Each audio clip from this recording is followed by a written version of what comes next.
ഖദീജ ഉമ്മയെ ഇരുകരങ്ങളും നീട്ടി സ്വീകരിക്കുമ്പോ മഹറായിട്ട് അല്ലാഹുവിന്റെ റസൂൽ ഖദീജ ഉമ്മാക്ക് കൊടുത്തത് 20 ഒട്ടകമാണെങ്കിൽ അതിന്റെ പേരിൽ അല്ലാഹുവിന്റെ റസൂൽ 1 രൂപ പോലും സ്ത്രീധനം വാങ്ങിയിട്ടേ ഇല്ല.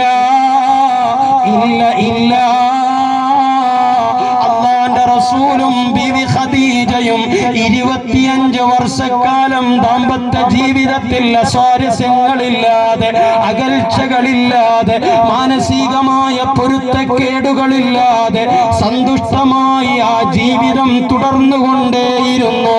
25 വർഷമായപ്പോ മലക്ക് അസ്റായീൽ അലൈഹിസ്സലാത്തു വസ്സലാം അല്ലാഹുവിന്റെ റസൂലിന്റെ പ്രിയതമയാകുന്ന ഖദീജ ബീവിയെ തിരിച്ചങ്ങോട്ട് വിളിക്കാൻ തീരുമാനിക്കുകയാണ്. അതേ 20 ഒട്ടകം മഹറായി കൊടുത്ത അല്ലാഹുവിന്റെ റസൂല് സ്ത്രീധനമായി ഒന്നും വാങ്ങിയിട്ടില്ല. രണ്ടാമതായി അല്ലാഹുവിന്റെ റസൂല് സ്വീകരിച്ച വനിത സൗദാ ബീവിയാണ്. സൗദാ ബീവിക്ക് അല്ലാഹുവിന്റെ റസൂല് കൊടുത്ത മഹർ 400 ദിർഹമാണ്. 400 ദിർഹം കൊടുത്തിട്ട് 1 രൂപ പോലും സ്ത്രീധനമായി അല്ലാഹുവിന്റെ റസൂല് വാങ്ങിയിട്ടില്ല.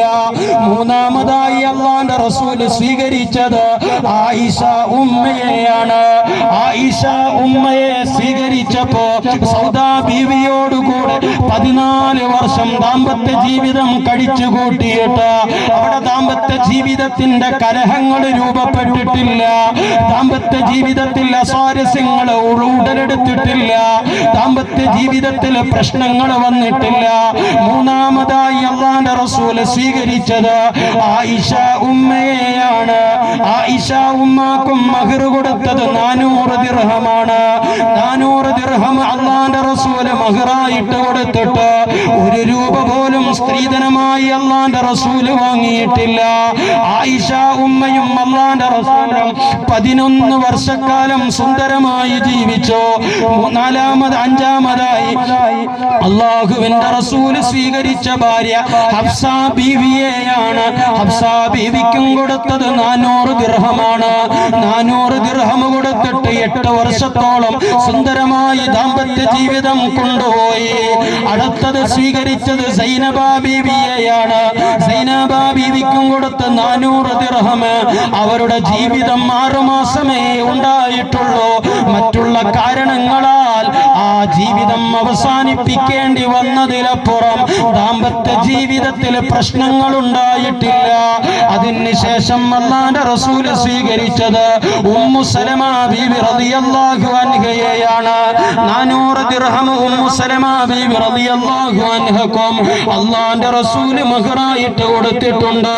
7 വർഷം സുന്ദരമായി ദാമ്പത്യ ജീവിതം കൊണ്ടുപോയിട്ടുണ്ട്. അതിൽ നിന്ന് ശേഷം 6 വർഷം സുന്ദരമായി ദാമ്പത്യ ഉമ്മു സലമയെ നല്ല റാഹത്തായ രൂപത്തിൽ ദാമ്പത്യ ജീവിതത്തിൽ പ്രശ്നങ്ങളില്ലാതെ കൊണ്ടുപോയിട്ടുണ്ട്. അതിനുശേഷം സൈനബ ബീവിയെയാണ് അല്ലാഹുവിന്റെ റസൂല് സ്വീകരിച്ചത്. 400 ദിർഹമാണ് കൊടുത്തത് മഹറായിട്ട്. 1 രൂപ സ്ത്രീധനമായി വാങ്ങിയിട്ടില്ല. 6 വർഷം സുന്ദരമായി ദാമ്പത്യ ജീവിതം കൊണ്ടുപോയി. അതിനുശേഷം സ്വീകരിച്ചത് ജുവൈരിയ ബീവിയെയാണ്. അവിടെയും 400 ദിർഹം കൊടുത്തിട്ടുണ്ട്. 6 വർഷം ദാമ്പത്യ ജീവിതം സന്തോഷകരമായി മുന്നോട്ട് പോയിട്ടുണ്ട്.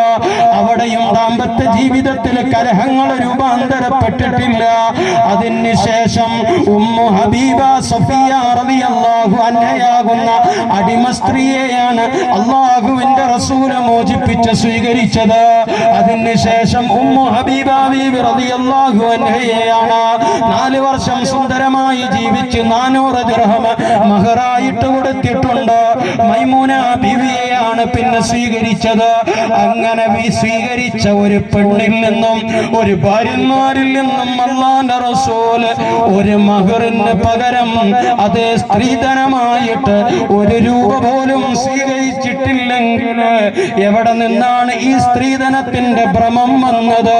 സ്ത്രീധനത്തിന്റെ ഭ്രമം വന്നത് മുതൽ ദാമ്പത്യ ജീവിതത്തിലെ കലഹമാണ്, ദാമ്പത്യ ജീവിതത്തിലെ പ്രശ്നങ്ങളാണ്. സമീപ സമയത്ത് ഒരു ചെറുപ്പക്കാരൻ എന്റെ അടുത്തേക്ക് വന്നു. നമ്മുടെ നാട്ടിലുള്ളയാളാണ്.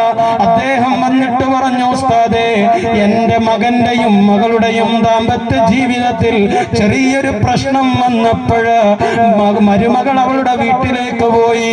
ഒരു കുട്ടിയുണ്ട് ഉസ്താദേ, വല്ലാത്ത വേദനയിലാണ്. ആ ഉപ്പ എന്റെ റൂമിലേക്ക് കടന്നു വന്നിട്ട് കരയുകയാണ്, ഉസ്താദേ വല്ലാത്ത വേദനയാണ്. അതേ, വിവാഹമോചനം എന്നുള്ളത് എനിക്ക് ഉൾക്കൊള്ളാൻ പോലും കഴിയുന്നില്ല, എനിക്ക് ചിന്തിക്കാൻ പോലും കഴിയുന്നില്ല. സന്തുഷ്ടതയ്ക്ക് വേണ്ടി ഉസ്താദ് ദുആ ചെയ്യണം. അദ്ദേഹത്തോട് ഞാൻ പറഞ്ഞു, സാരമില്ല, അല്ലാഹ് വലിയവനാണല്ലോ, അല്ലാഹു പ്രതാപശാലിയാണല്ലോ, അല്ലാഹ് അത് ശരിയാക്കി തരും. ആ സഹോദരൻ പറയുന്നു, ഉസ്താദേ ഞാനൊരു മനസ്സിൽ ഒരു നേർച്ച നേർന്നു, അങ്ങനെ ഞാൻ ആ നേർച്ചയുമായിട്ട് നേർച്ച കൊടുക്കാൻ മുന്നോട്ട് പോകുന്നതിന്റെ ഇടയിൽ ഗൾഫിലുള്ള എന്റെ മകനോട് വരാൻ പറഞ്ഞു. മകൻ വന്നതിന് ശേഷം മകനെയും കൂട്ടി മരുമകളുടെ വീട്ടിലേക്ക് ഞാൻ പോയി. ആരെയും അറിയിച്ചിട്ടില്ല, ഞാനും എന്റെ ഭാര്യയും. ആ മൂന്നാമത് അറിയുന്നത് ഉസ്താദ് മാത്രമാണ്. ഉസ്താദേ വല്ലാത്ത വേദന വന്നപ്പോക്ക് ഞാൻ നേർച്ചയാക്കി. ആ നേർച്ചയുടെ ഫലമെന്ന് പറയട്ടെ, വല്ലാത്ത പ്രശ്നം രൂക്ഷമായ എന്റെ മകന്റെയും മരുമകളുടെയും ഇടയിലുള്ള ദാമ്പത്യ ജീവിതം വളരെ സന്തോഷകരമായി രമ്യമായിട്ട് എനിക്ക് പരിഹരിക്കാൻ കഴിഞ്ഞു. ഉസ്താദ് ആരോടും പറയണ്ട, എന്റെ പേര് വെളിപ്പെടുത്തണ്ട. എന്റെ പ്രിയപ്പെട്ടവരെ, ഇങ്ങനെ ആയിഷ മഹദിയായ ഫാത്തിമ ബീവി റളിയല്ലാഹു അൻഹയോട്